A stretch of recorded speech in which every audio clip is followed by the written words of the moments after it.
Hi there everyone, my name is Jacqueline Snyder and I'm welcoming all of you to Let Love Speak. Today I wanted to talk to you about a couple of things. First of all, I've started a new blog as of today, December the 1st, 2010, which is a blog that's to help you learn more about yourself. It's a motivating blog. It's to make you feel more connected with your inner self and to help you learn how to listen to your inner voice even more than you do today. Today I wanted to talk to you about staying in the now. Staying in the now means staying consciously in the present moment, in whatever moment you are living in right now. There are many philosophers and spiritual people who realize that remaining conscious and consciously in the now is extremely important for us to know ourselves and to react to what's happening around us in a rational, controlled, realistic way. What do I mean by that? It's very easy to get caught up with things that are going on in our heads, things that have happened before, maybe earlier in the day or earlier in our lives, and they can influence our present moments.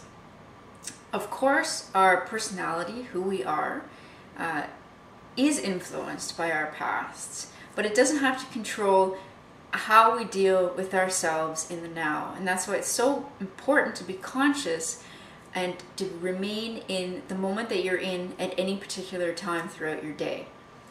If you're not able to do this, unconsciously, exterior emotions, feelings, patterns, voices from people in your past will come into your now, and it will affect the way that you deal with your now, and can cause you to react to a current situation really disproportionately to what's happening in front of you.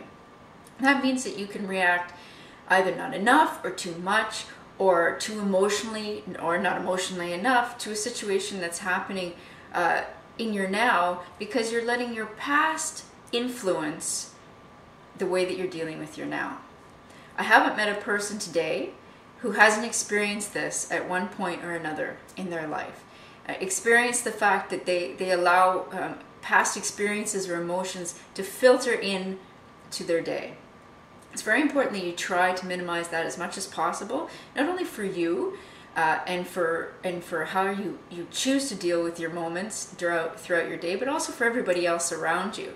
Because when old stuff comes into the present moment, it can be good, but sometimes it really can't be good. So that's why I'm encouraging you to stay as present as you can and conscious in every moment that you have throughout your day. By staying really conscious throughout your day, you will find it a lot easier to listen to your inner voice. Your inner voice is that gut instinct that tells you that something doesn't feel right, or something really feels right, or maybe that's not the best solution for you, or maybe it is. Our inner voices are always there, and they know us more than anybody else. So it's really important to be able to listen to your inner voice throughout your day, in any moment that you happen to be living in the present.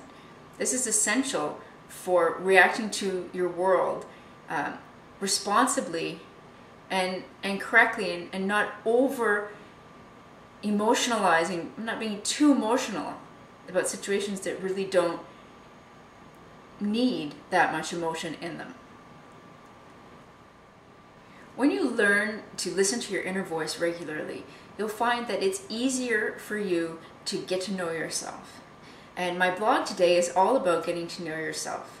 There are a number of questions on the blog that you should answer yourself privately, either in your journal or if you have a blog that you keep yourself. And they're questions all about you. You should answer them for you. You don't have to show them to anybody else. And then next week, I'm going to continue on from those questions and help you find out more and more about yourself. You know yourself better than anybody else, and that's something that you have to constantly remind yourself. But the only way that you do know yourself is by spending time with yourself, listening to yourself, taking the time to really get to know who you are. And this is something that we need to do regularly, because as we grow older and change and move through our lives, we evolve, and we don't become completely different, but we become different people as we move on through our lives. And so you need to keep in touch with your inner voice throughout your life, because when you were 18, you're not going to be dealing with the same issues as when you're 38. And so you need to know, if you knew yourself at 18 but you haven't spent any time with yourself since then, you're going to have some serious problems knowing what's motivating you. So take the time to answer the questions on my blog. You will see the address for my blog at the end of this video, and take the time to do them. They're good for you. They won't take too long, and they're questions all about you, and it's really important. You are really important. So please take the time to do that. I'll be back next week, December the 8th, with some more questions and some further comments on getting to know yourself. This is going to be a weekly blog and video series, so I hope you will continue to join me.